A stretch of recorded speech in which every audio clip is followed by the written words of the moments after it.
नमस्कार। आज हम बात करेंगे गीता का शांति दर्शन के बारे में। भगवत गीता में शांति का दर्शन अत्यंत गहन और व्यवहारिक है।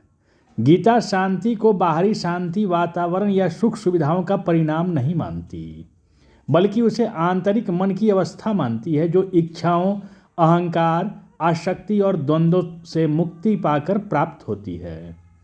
भगवान श्री कृष्ण अर्जुन को युद्ध के मैदान में शांति का मार्ग बताते हैं जो हर युग के लिए प्रासंगिक है। शांति का मूल कारण इच्छाओं का त्याग है। गीता के अनुसार मन की अशांति का मुख्य कारण कामनाएं, इच्छाएं हैं।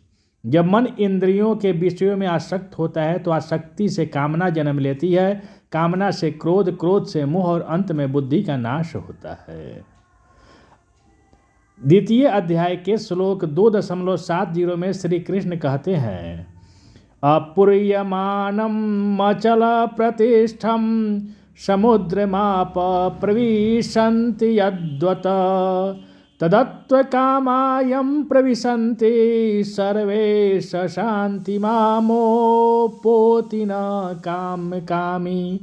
अर्थात जिस प्रकार पूर्ण समुद्र में नदियां आकर भी उसे अस्थिर नहीं कर पाती, उसी प्रकार जो व्यक्ति सभी कामनाओं, इच्छाओं के आने पर भी अविचल रहता है वही सच्ची शांति प्राप्त करता है। लेकिन जो कामनाओं का अनुसरण करता है उसे कभी शांति नहीं मिलती।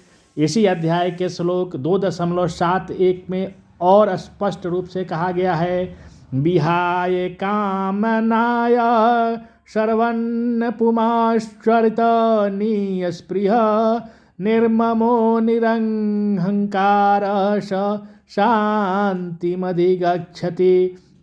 जो पुरुष समस्त कामनाओं को त्याग कर ममता और अहंकार से रहित होकर विचरण करता है वही शांति प्राप्त करता है।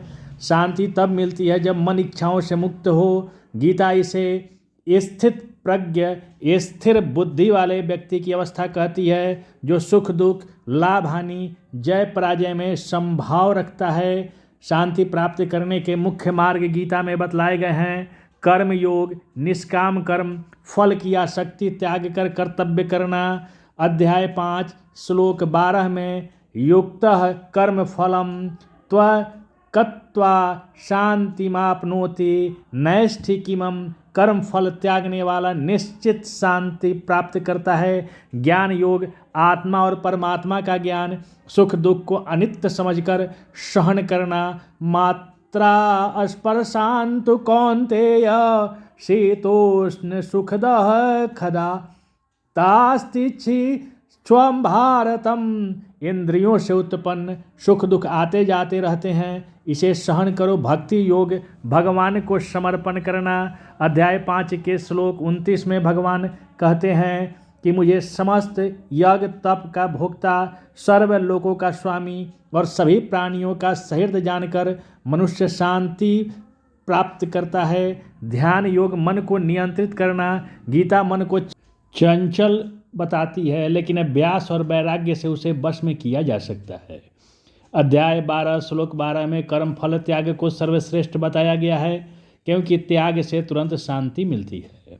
गीता में शांति परम शांति कहलाती है। अस्थाई, अंदरूनी और आत्मिक शांति है। यह बाहरी परिस्थितियों पर निर्भर नहीं करती।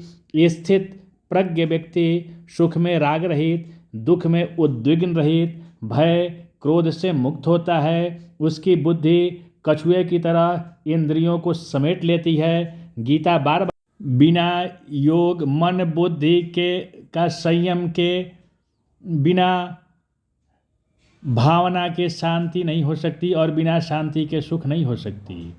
भागवत गीता का शांति दर्शन यह सिखलाता है कि असली शांति बाहर नहीं, अपने अंदर है। इच्छाओं, अहंकार और फलाशक्ति का त्याग करो। कर्तव्य निष्काम भाव से करो और परमात्मा में समर्पित हो जाओ। तब दुखों का समुद्र भी तुम्हें अस्थिर नहीं कर पाएगा। धन्यवाद। नमस्कार।